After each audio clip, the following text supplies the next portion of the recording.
Seems like the ball. Hello, good afternoon. It is the Everton Live Daily. It's Tuesday, the 23rd of July, and it's a lovely day today. Absolutely what July weather should be like, sunny and warm. So I hope you're all good. Pedro, how are you? Well, it's a bit warm, innit? Nice. Do you want this? Do you want the fan on? I've only met it's actually all right here. Yeah, it's not I'm bad. all right. I'm okay. It's not bad.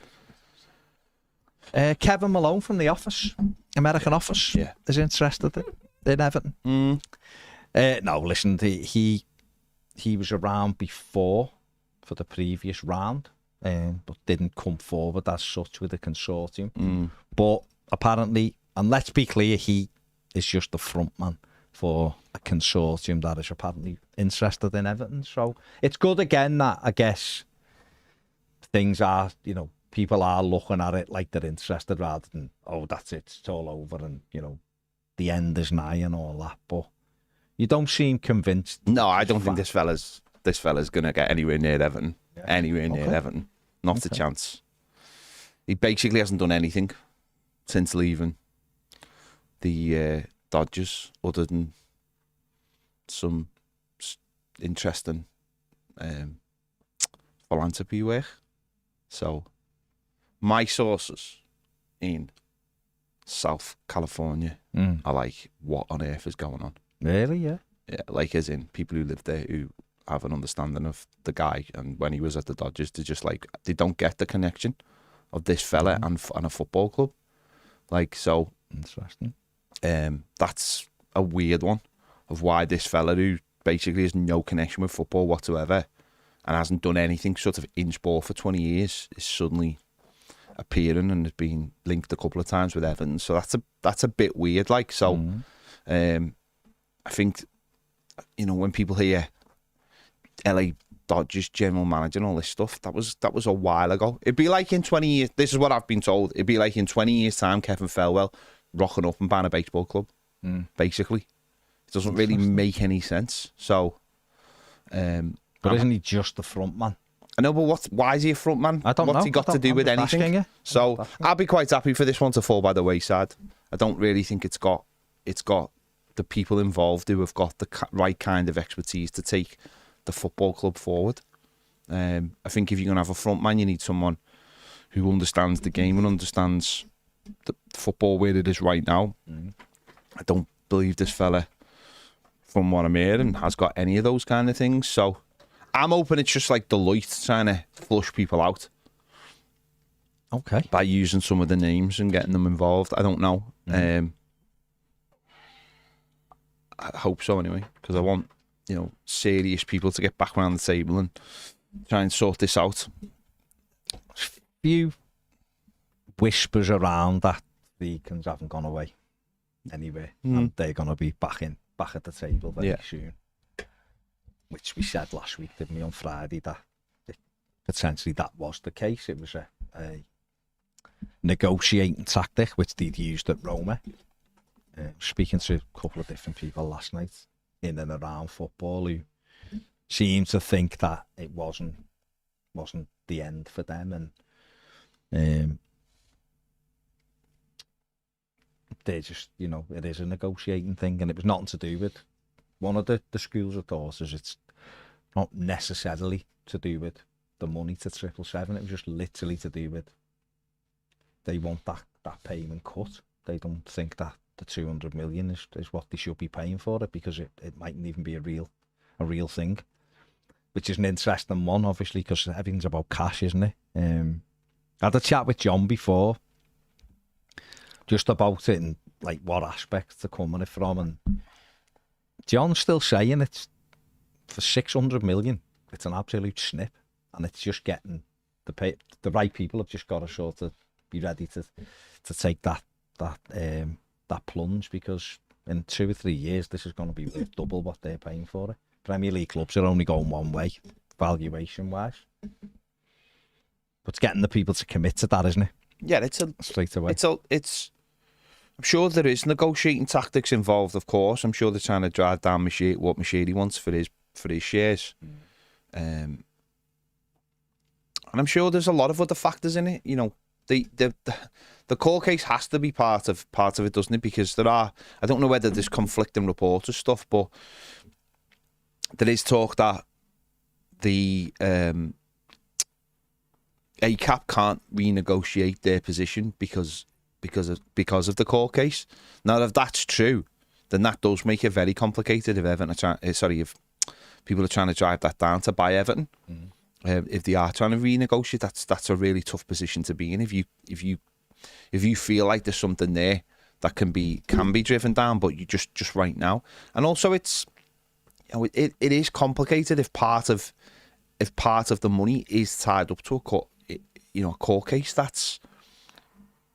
But that money can be paid. I mean, one of the things which is nonsense, which was a lot said, was the implications of the money, and it's because it could be fraud and that damages. That's, again, I had that totally quashed last night by people just like, that's utter nonsense.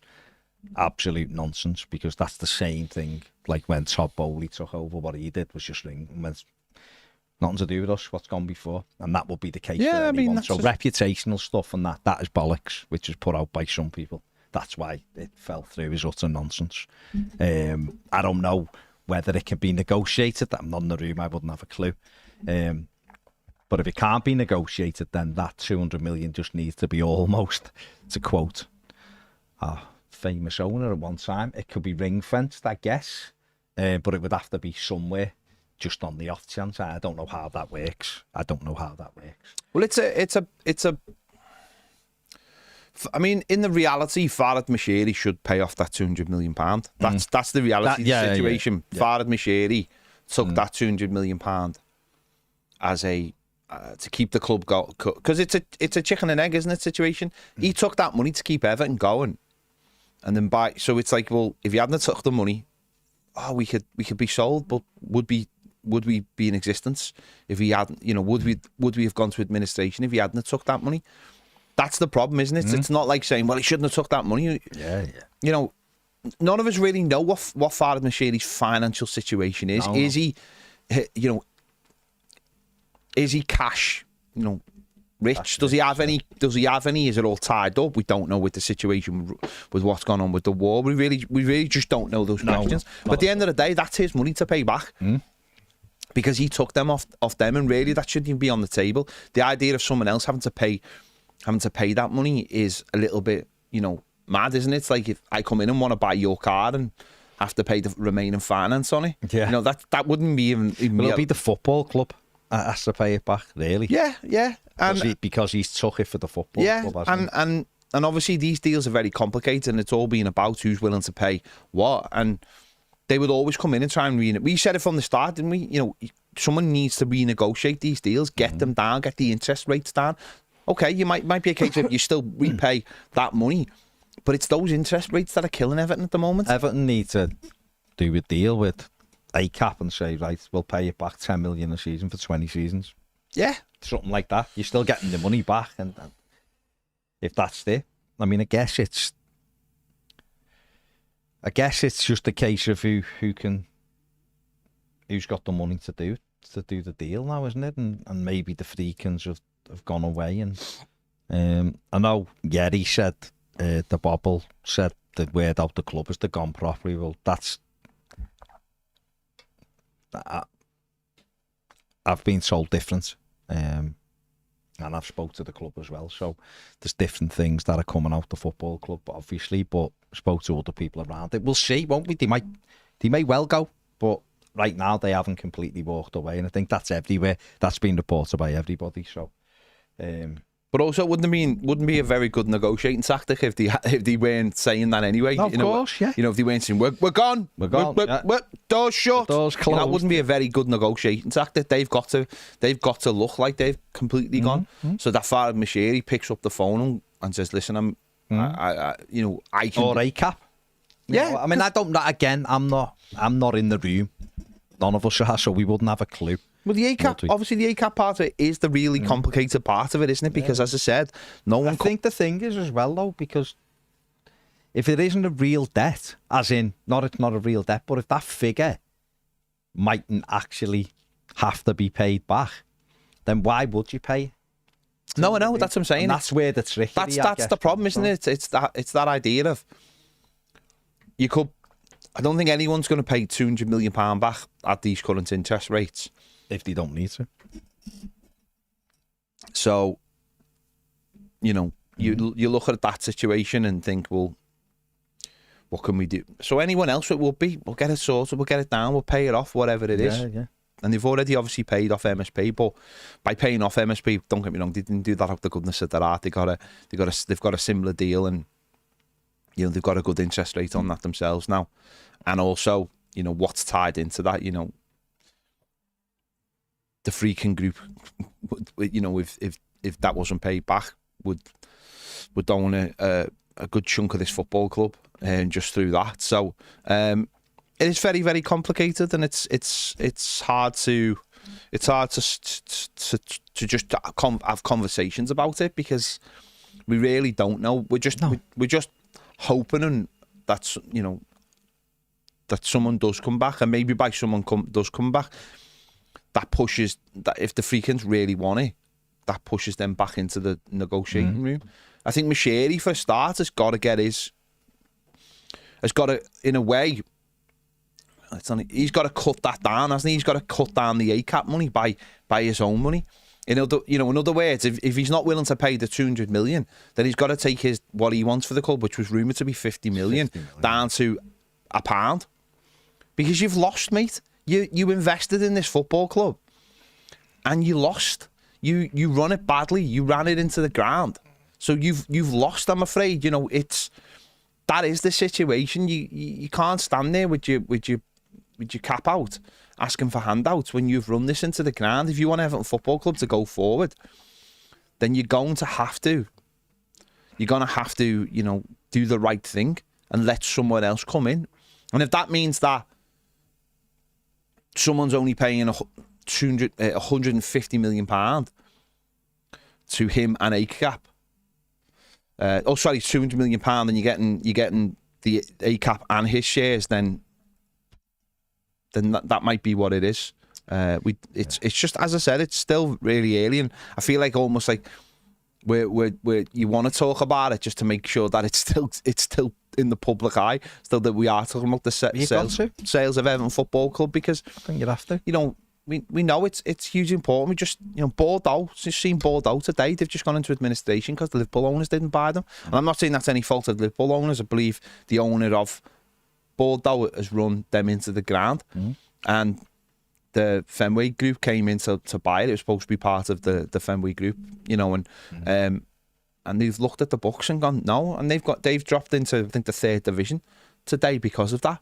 They've gone into administration, dropped into the 3rd division. They'll probably buy them out of administration. Well, they probably will, yeah. For a song. Yeah, for buttons, yeah. For a bigger bit. So, these things can happen. So, for me, it's about Fard Mashiri doing the right thing now. Because I don't think anybody really can look at that any other way. The fella has ran Everton Football Club into the ground. We spoke about it yesterday on the show. The fella still is running it like it's like a pop-up shop. It's still got a temporary board and a temporary CEO.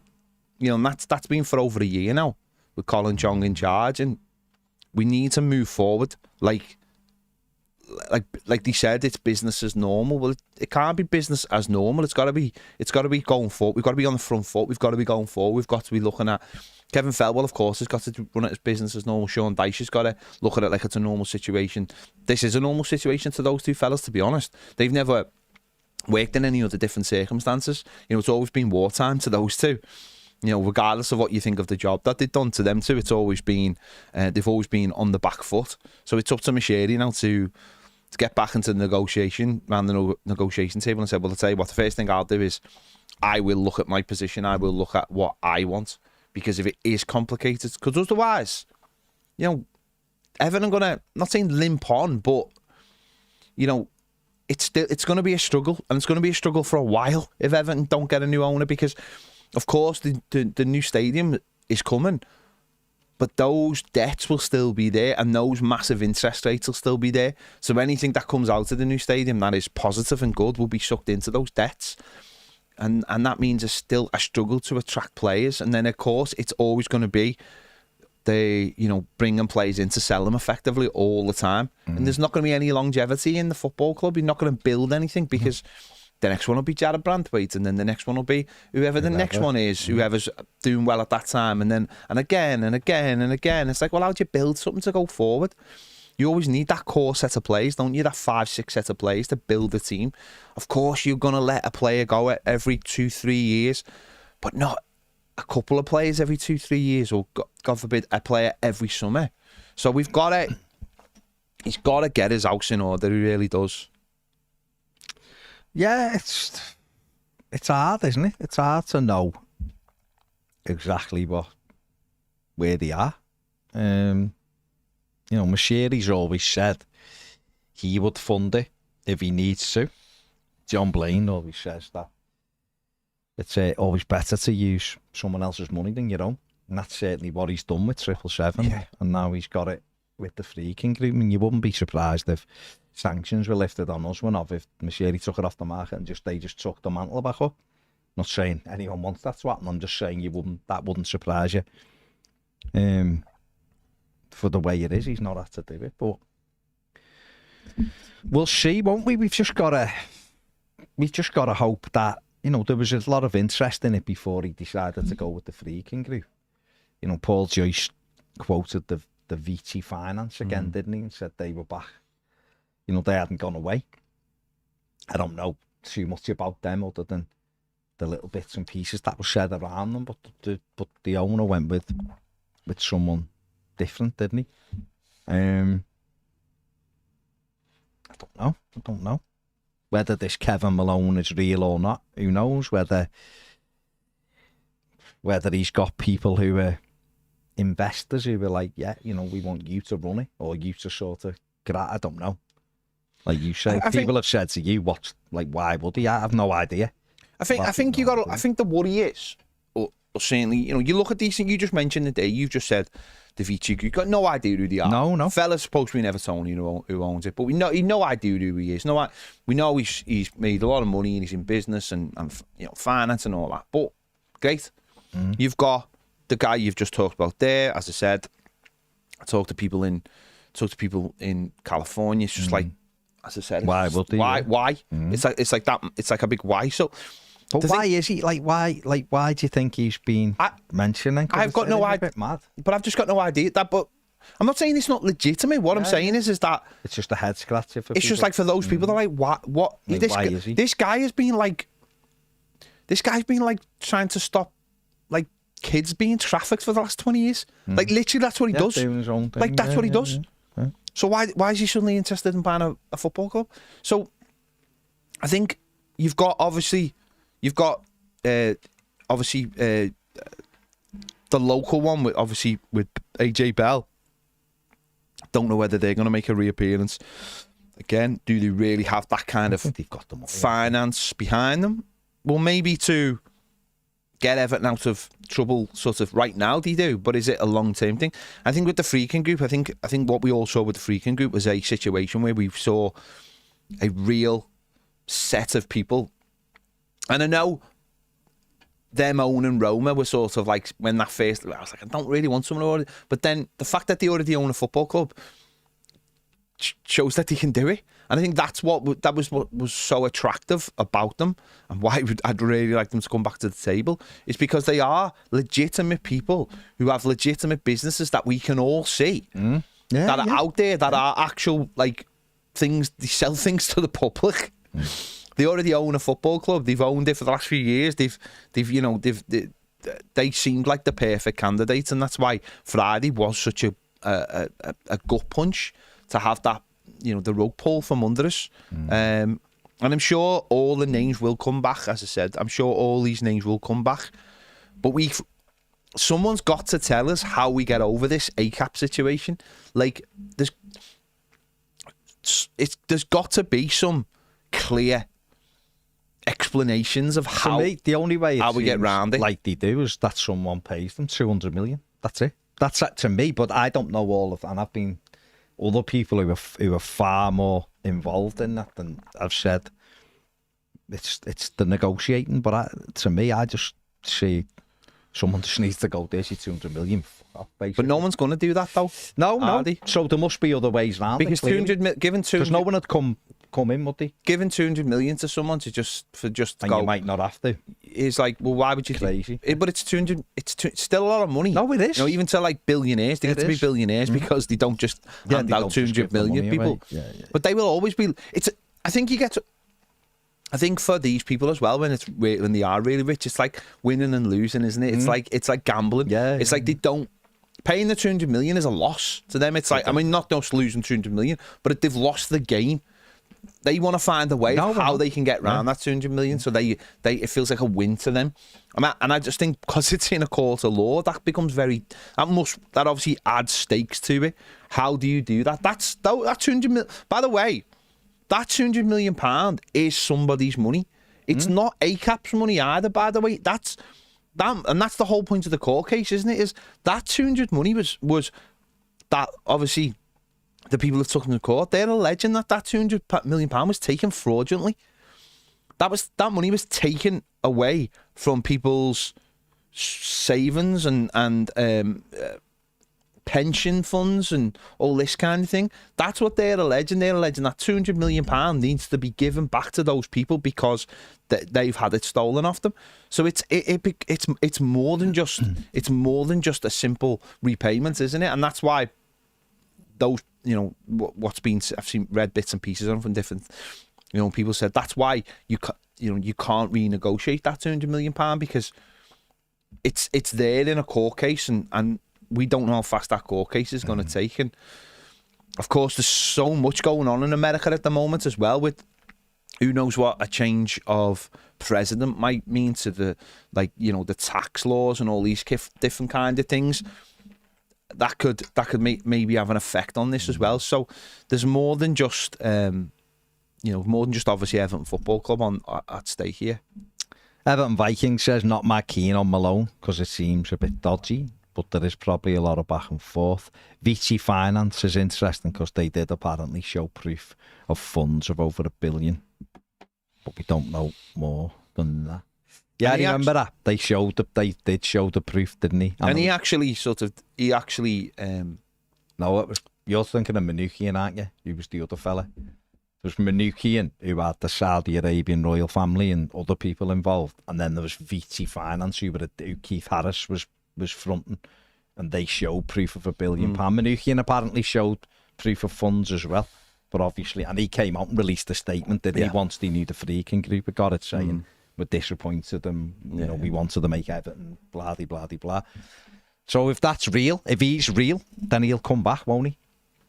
If the Vici Finance are real and they did have proof of funds, then what you would know is now, if anyone does come and actually make an offer for it, then they don't see the 200 million to ACAP as an issue because they're coming back in.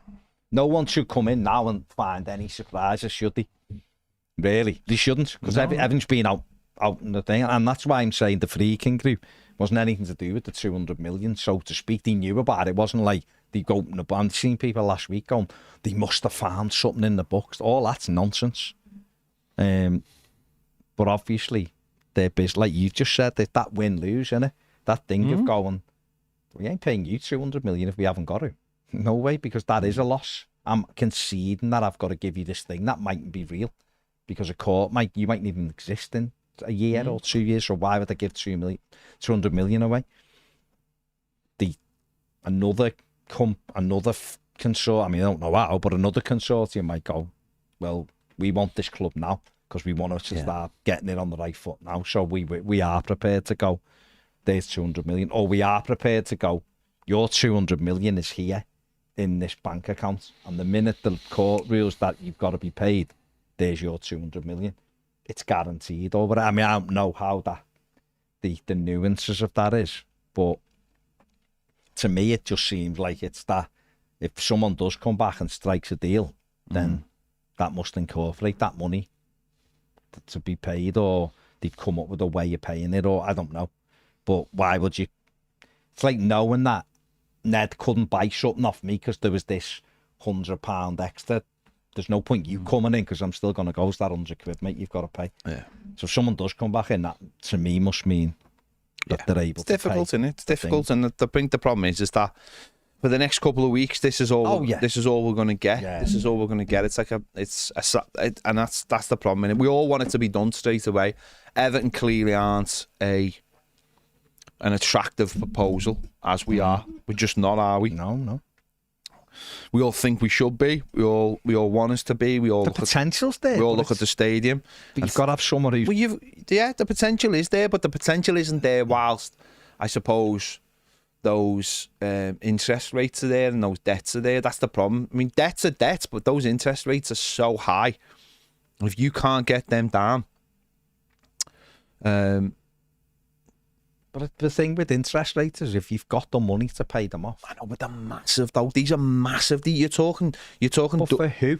The double-figured interest. There's talk of Everton paying out £1 million a week on. But where's that come from? I know, but it's not in the this is real. Though. I know you don't want it to be real, but it's not in the books. These interest rates are. But where are they getting them? It's not in the book. But these interest rates are huge. I mean, the freaking one is talking 4. The freaking one doesn't have to be paid till 2025. I know, but it's still 14%. That's being disputed. It's between still, 11 and 14. But that's still a hell of a lot of money. You're talking. Yeah, no, but that's a lot of money, and I know we're talking about. Might be like 25 million quid. That's a lot of money. Yeah, but from next year, we don't. Don't know when that is. It's still these interest. The interest rates are huge on these debts. No, I know, but normal debts, like you're talking 1-2%, is high because it's big money. Because the figures are so massive.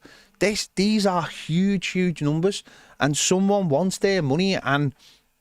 I think that's how desperate we've been as a foot. That's how badly Farhad Moshiri's run this football club, that he's managed to get loans in for huge figures and staked so much of Everton on those figures as well. Staked, right from the media are basically are the kingmakers or have been. MSP would be the owners of Everton Football Club right now if it wasn't for them. They stopped. Wasn't a good deal. Though, well, but it wasn't a good deal for them. It's not a good deal for them. No, but it wasn't a good deal for 25% of a club away to asset strippers would be no. What's the point? Yeah, but we don't know that though. We know MSP are no good. But we don't know that though. What we know is that it wasn't a good deal for them. The guy who runs that firm runs a sports club in America and he runs it quite well. I think they did. For all we know, they would have worked very well. But outside, people who don't own Everton Football Club made the decision because they've been given so much power by this man because he's done such a bad job with Everton Football Club. But this is where he's left us. That he's taken huge debts, made huge debts, and has got loans that have got huge implications on Everton's future, and it's a big ask for someone to just clear them out. The figure's there. If you don't want to pay the debts, don't get involved in the proceedings. That's the way it is. If Everton had no debt and Farhad Moshiri had the club listed for 750 million, the big queue down the street. Well, he would be, but he doesn't. No, but the reality is when you actually break it down. I've literally had this discussion with John this morning, and I was sat where you were, but he was like, "Yeah, but if there was no debt and you had to pay 750 million, you'd think you were getting a bargain, because a lot of clubs' values just going through the roof. So if you had to pay 600 million to get hold of the club." What's the difference? It's just that when people hear debt, their arse goes. No, I don't think it's the debt. I think it's the interest rate. It's not the debt. I don't think the debt. But the interest rate. Okay, just let's go worst case scenario. So say the interest rate's 50 million on top then. So 650 million clears everything. I know, but then there's no interest rate. They clearly don't. Yeah, but they don't think like that. Well, obviously they're not thinking like that. The debt is there. And you have to pay that interest rate on top. He's trying to get that interest rate down. And clearly, ACAP won't budge on that. And that's the problem. So he's walked away. And that's ultimately... But ACAP don't get paid till 2026. No, but that interest rate's still there. You've got to look forward, haven't you? That interest rate's always still going to be there. You've still got to pay it back. You've still got to pay that. It's only interest on if you don't pay it back. No, but that's the point. As long as you have the loan for, isn't it? But it's still there. The interest rate is still there. That's the problem. These debts are huge, and they have been mounting up with Everton for a while. And if we were debt free, bloody, Apple or someone would have bought us by now. That because with everything Yeah, but if you actually think about it, I know that I'm just doing it from basic numbers, but if it would cost me 700 million to buy Everton Football Club at a brand new stadium, if they were debt free, 700 million to buy it, that's still a bargain for a lot of Premier League football clubs. No, I know. But if it's going to cost me 700 million to clear the debts, what's the difference? I'm still getting a stadium and I'm still getting a huge asset. No, I appreciate. I just don't. I appreciate all that, but that's not how it always works. You know, ACAP don't even want the money back. No, I know. Because the debt sitting on their balance sheet looks good for them. So they don't even want the money back. So it's like that's the world of finance. It's not even. There's good debt. There's bad debt. I get all that, and I get that. Yeah, well, what's an extra so and so on it? But it's all like a minefield, isn't it? You've got to work out the separate deals with the separate owners. If you came into Everton and you had one fella to deal with, it'd be easy. It'd be easy. But if you go into one. It's like, I suppose it's like spinning plates, isn't it? Yeah. You might have a deal with these people. MSP was dead easy. We took the debt up, we paid them, we got the debt, and he got something for that. Everton now own. Don't forget the big thing with the Freegan Group. They might have 600 million in cash right now. No, that's just a fact. No, that's it. Because cash is. And those people might be going, well, the only way, like Rights Media Fund, might be like, well, the only way you're paying us off, mate, is you give us the 200 million right now that you owe us. That's the only way we're going away. Well, that's and it. He goes, okay, so I'll sort you. And he's obviously paid MSP and they've gone. So the charge is for them now, isn't it? They've just taken it over. And ACAP are going, well, the only way I'm going to accept this is if you give me 200 million. But that's and the they point, might not have 600 But that's million the point, is it? And also for those things. The issue. For those things. See, with paying MSP off, they got something for that. They got something. They took over the debt, and now they own. Now they basically, they've got something. They basically own the stadium. So it's above our pay grade. Oh, absolutely. Just on to footy, Steve says the lack of strikers now is incredible. Can you honestly even name 10 genuine top centre forwards in world football now? No. Finding a striker that can score 10 plus goals in the Premier League is a massive struggle, even for the top teams. Well, I'm not sure. They all have goals in them. Go back to the 2000s and you had 15 goals a season strikers paying for mid-table teams, and the top clubs weren't even going after them. John Carew, the Yak, Benny McCarthy. Which are Dion Dublins of the world? But Chris Wood is double figures. He's got 14, didn't he? He's at Forest, 32. There are very few, though, aren't there? John Philippe Mateta, mid-table, got 14 goals. They are there. There's very few, though, in the game at the moment. There's no top centre forward. No. Just Pep Guardiola's killed it, and Spain have killed having a good striker. Because they've tried to play it out with midfielders up there, which has ruined the game in some respects. There's a lack of them, mate, because we're not creating strikers, are we? Because of the way they play. 4-3-3 has sort of ruined it a little bit. It almost feels like it almost feels like players after, like they have to bounce around a little bit, don't they? You have to give them a year, and then we've seen players go down and come back up, and you have to give them 2 or 3 years now playing at the highest level, even if they're not scoring goals, to get there. It's ridiculous. Yeah. It's ridiculous. We're not getting those players out of like 19, 20, 20. Well, look at like where's the successor to Harry Kane? Well, there isn't one. You've got Ollie Watkins, who's 29 soon. Ivan's only 28. The best one after that's Dominic Solanke. He's 27 this year. Where's the 20-year-old, 21-year-old? Are you going English striker? He's getting 25 goals every season. Well, listen. There might be. There isn't one. There might be kids ready to step up. There's the kid at Arsenal who's scoring bags of goals. I'm sure there's a few others. But again, the problem is it's almost like a self-fulfilling prophecy. There's no 21. No, but it's a self-fulfilling prophecy in a way that the way the game is now, because it's all about wide forwards, is that there aren't forwards because teams aren't using forwards like the way they used to use forwards. Cole Palmer's a forward now, isn't he? Really? Yeah, but you wouldn't play him through the middle, would you?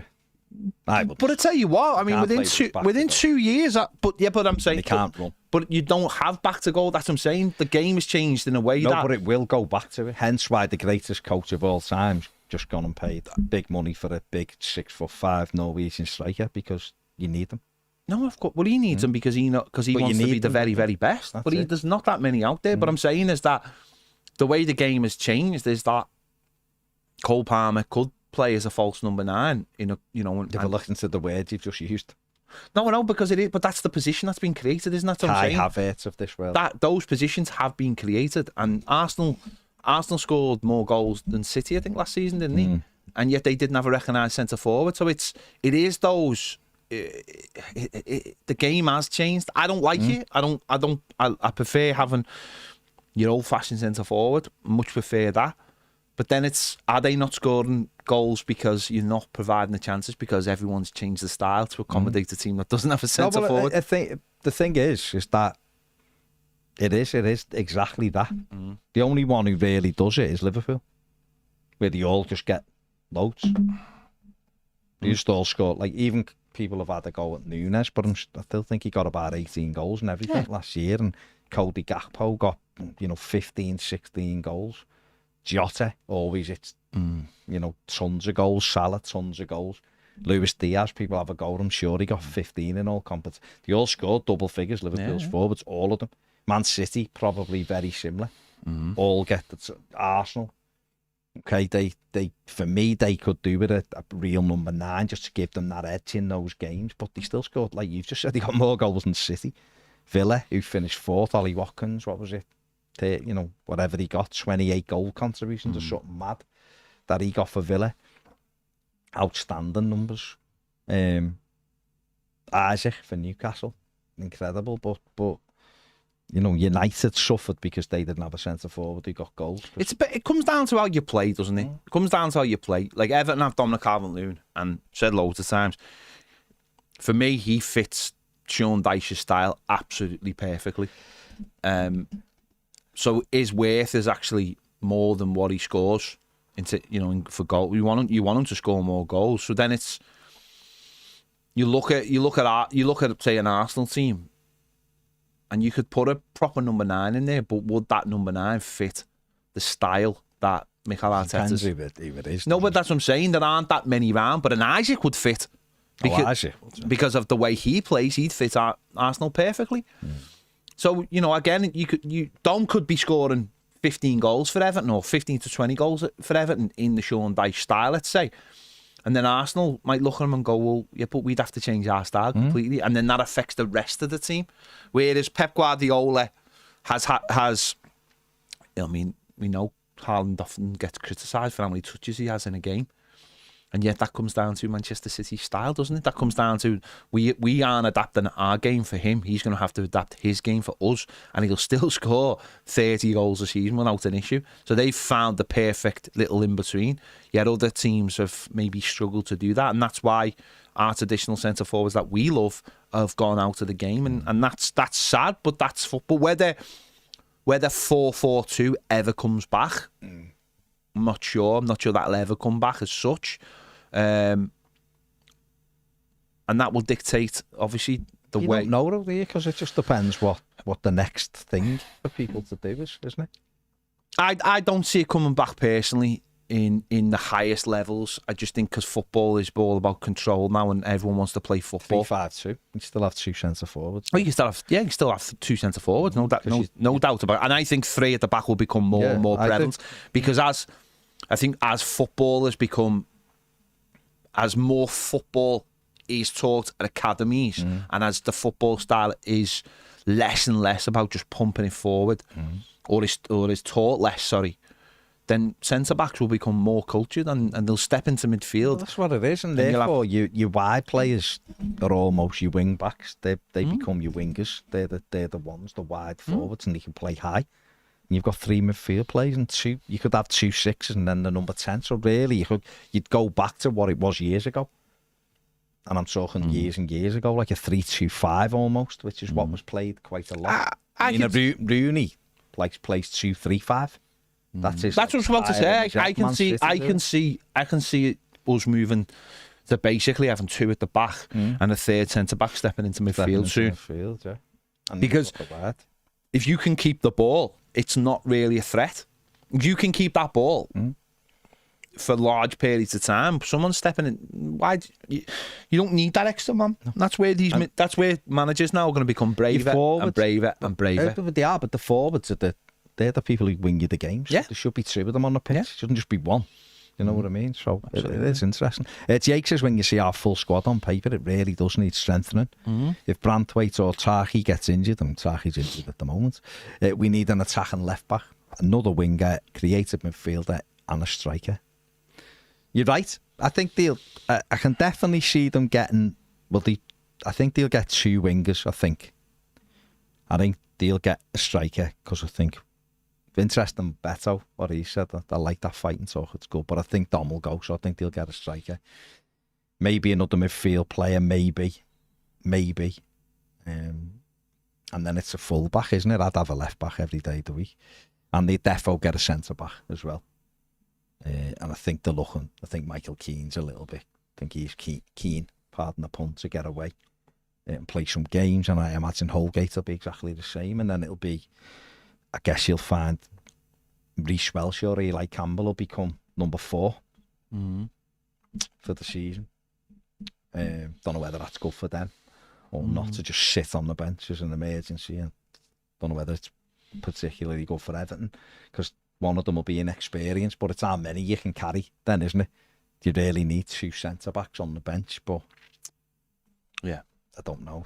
That's the balancing act that you hope that your 2 centre-backs are fit for the whole season and you'd have a third in case there's a rotation.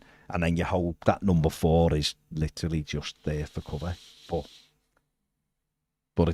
without a shadow, it needs strengthening, Jay. And I think they are working on that. Just have to see. Stephen says, how crap is football now? Bores me to death, all this new owners. How Villa, Bournemouth and other clubs got good owners and we are still stuck with a madman who doesn't have a clue. Jay says football's really soul destroying now. Owners, PSR, bottom line, spreadsheet, it's eating itself.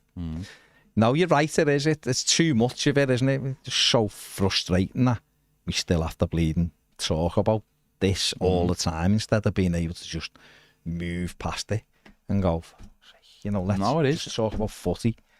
It's depressing. Absolutely depressing. Yerry Mina says he'd take Ben Davies. Would you take him because he can do 2 positions? Isn't he? Is he available on a free, or is he? He's in the last year of his contract at Spurs, isn't he? Would he be good cover because he can play centre back and he can play left back? 32 though, isn't he? I think it's that thing of I'm just not sure how much you'd have to pay to get him or whatever. Are they actively trying to get rid of him? Because surely he'd be good cover for them. I thought he was available because they're I don't know, they're using different things. But that's good cover for them, isn't it? Yeah. Jerry Mina says there's a lad at Coventry who looks quite exciting, Ellis or something. Yeah. No, I'm not. I think Ellis needs another season. This is the one now. This will be the season for him if he does well again in the Championship. Fair play. Yerry Mina says last year of his contract, Ben Davies. Depends how much they'd want for him, though, wouldn't it? 32. You don't want to be paying big money, do you, for someone who's 32? But he can play a couple of it. Eltel says thought we would come through this madness, but we're back to square one. Sadly, yeah. This is the problem, mate, isn't it? This is the problem with him. It's just frustrating. It's absolutely frustrating. No. Dan G says, what's happened with the City case? Thought to be done in 11 days. It's November, isn't it? Not until November, and I'm sure it's getting bigger and bigger and more complex by the day. Matty Bluno says probably won't happen, but how much you think we'll get for selling Keane, Holgate and Mopai? £15.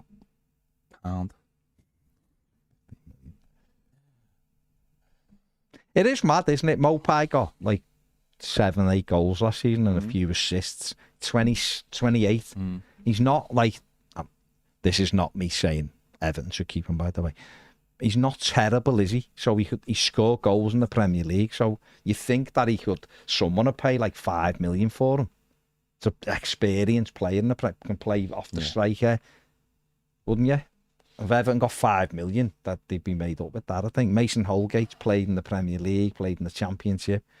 Again, you think someone would pay £5 million for him, and then Michael Keane. Everton should be getting really 10 to 12 million for him. Played a lot of games, played for England, 31 or something he is. He should be able to go and do a job for, Southampton or whatever.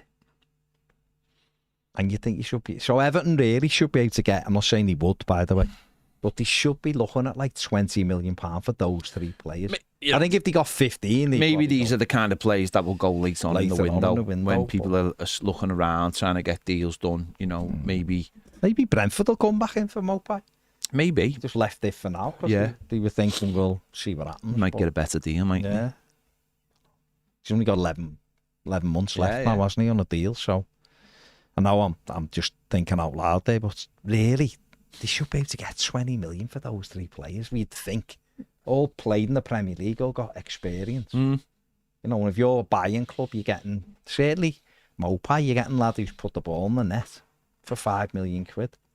And you're getting a nice, honest, trustworthy, calm human being who just Mopai. Yeah, who just doesn't wind people. Just gets on with his life. Goes home, sees his kids. Doesn't go on social media. That kind. Just normal. Just a normal guy. Just a normal guy. Toffee boy says you see Freakin coming back in like he did at Roma. Listen, we've got one bit of evidence. Yeah. And his evidence is that he came back. That's all. That's all we're open for, isn't it? Yeah, who knows? Who knows? He could go, it's too expensive, we can't do it. And he walks away. Who knows? He might really want. There's a little bit of, I know you're saying, and you're right, they got something for the money, but there is that little bit of evidence that they were very interested in buying us, given they paid MSP off. Do you know what I mean? So they quite clearly do want to buy Everton Football Club. But it all comes down to the numbers, and if they just simply look and go, we ain't got 600 million without, and we've got to put money into the football club while we get to grips with restructuring like interest rates or whatever, like you said, you might not have the money. That's what I'm saying. I think people were confusing what I was saying before. You don't pay the debt straight away. You get the interest rate down to an acceptable thing, and you pay it back over a longer period of time. What I was saying, though, that they might be demanding that money now, mightn't they? Well, that's what I'm saying. No, I'm not in the room, so I would not have a clue. That's what I'm saying. That's why it's complicated by the court case, isn't it? Is that, yes, they would look at it and go, we want the £200 million straight away. But you don't know, we don't know who that £200 belongs to, £200 million belongs to, till that court case is done. Yeah. So right now it would be like, you could put £200 million in an escrow and say, whatever happens, there's your £200 million. But that's not what these people want. These people who are buying Everton are saying, we'll pay back that £200 million, but we'll pay it back at 3%, and that would be still massively high for these people, by the way. And we'll pay it back over 20 years. Because that makes more sense to us. Yeah. No one wants to go, mate, this of course. Nobody anywhere wants to do that. No. That's not because, as we've said, as John will say loads of times, debt isn't bad on the balance sheet. It's bad for us, as normal humans. Yeah. But for these people, it ain't bad. So yes, they'll go, we'll give you back your 200 million, but it's at 3% and it's over 20 years, and that's no problem. And you're getting it back. Yeah. We're paying the debt off. But that's the thing. That's where these businesses are just like, as I said, he's a billionaire, and I'm not. No, exactly. So there you go. And he flies planes, and you definitely don't fly planes. Flown on them, but I don't fly them. Daz, who knows? Who knows? Right, we'll see whether or not he comes back. We'll just have to. Here's one for you. Sorry, a late entry into comments of the day. Okay. Pete says, "Hi lads. If Everton come calling for Dyche, do you think he'd go? If Everton come calling for If England come calling England come calling. especially with what's going on at Everton. And if he did go, would we have to wait for new buyers to come in to appoint someone? Do I think Sean Dyche should go to England? Yes. Yeah. If they asked, I do. Because for him, that would surely be the pinnacle of his career. Would it not? Being England manager? Yeah. Absolutely. He's got no loyalty to Everton. And he's aware that if Everton do get new owners, the chances are he will be replaced. Do you think the FA would come in for Sean Dyche? No, I don't think there's any chance. And what if they did? Would we appoint someone? Yeah, of course we would. Kevin Thelwell would appoint someone. Farhad Moshiri, whether we like it or not, it's still sort of going to Kevin Thelwell. Yes, no. Yeah. Because he has to be. Is it as long as... is it as invested as what it should be? Absolutely not. Because he'd be sat in the Library buildings 2 days a week, wouldn't he? So, yeah, I think Everton would replace Sean Dyche if he went. Of course they would. But I think I'm quite safe in saying I don't think Dyche is too high on England's FA's list of people. But would he go? Of course he would, in my opinion. But what I would say is I think Sean Dyche will be Everton's manager when we start the season. Did you find, we're going to finish now, but did you find it interesting that England's criteria is had to have managed in the Premier League and in the top 5 leagues when Carsley was supposedly one of their favourites when he hasn't done that? It's a bit of a... It's a Nonsense, I think. It's just nonsense. Oh, no, I'm not saying... I'm just saying that, to me, that was a little bit weird. Yeah. That was a bit weird because he's someone who they promoted with that idea of taking over the full team, and then now they're going, well, you've got to have managed in. I mean, of course, they can get out of it by saying, well, we wanted to interview Lee because he's done a great job and he was the outstanding candidate, so we're willing to overlook that but I just found that a little bit interesting. Emma finished. This is the last one. We are going to be on more than a game in 6 minutes, but Ned, who is top of your buyer's log? Emma wants to know who's top of your buyer's log to buy Everton. Who would you have? What's that fella's name? Mufasa. Mufasa. Mufasa? Yeah. The one who's got the Saudi It's Friday, guy. It's Friday, yeah. Mufasa? Hang on. Didn't you... Mufasa. He's mates with the Saudi Didn't royal you family. once say that... Oh, you mean Vach Manukian? Vach Manukian, that's it, yeah. Didn't you once say that watching Mufasa being killed made you feel hungry? No. Lion King made me hungry. Isn't that Mufasa? Is that just at that particular moment? That's what I'm saying. Mufasa. when he died, it made you hungry? That's what I'm saying. Mufasa is the person who died, and it made you feel hungry. Is that right? There were other parts of the film that also made me a bit hungry. Okay. Which parts? Any time where they're eating. Okay. But they weren't eating Mufasa. Mufasa was killed by a herd, a stampede. Yeah, stampede killed him. Carcass just lying there. And that made you hungry. Okay, let's leave it there. Al Clark, final comments. Moyes will be the next England manager. No, he won't. I thought you were going to say he was going to be the next Everton manager. I think he might be the next Scotland manager.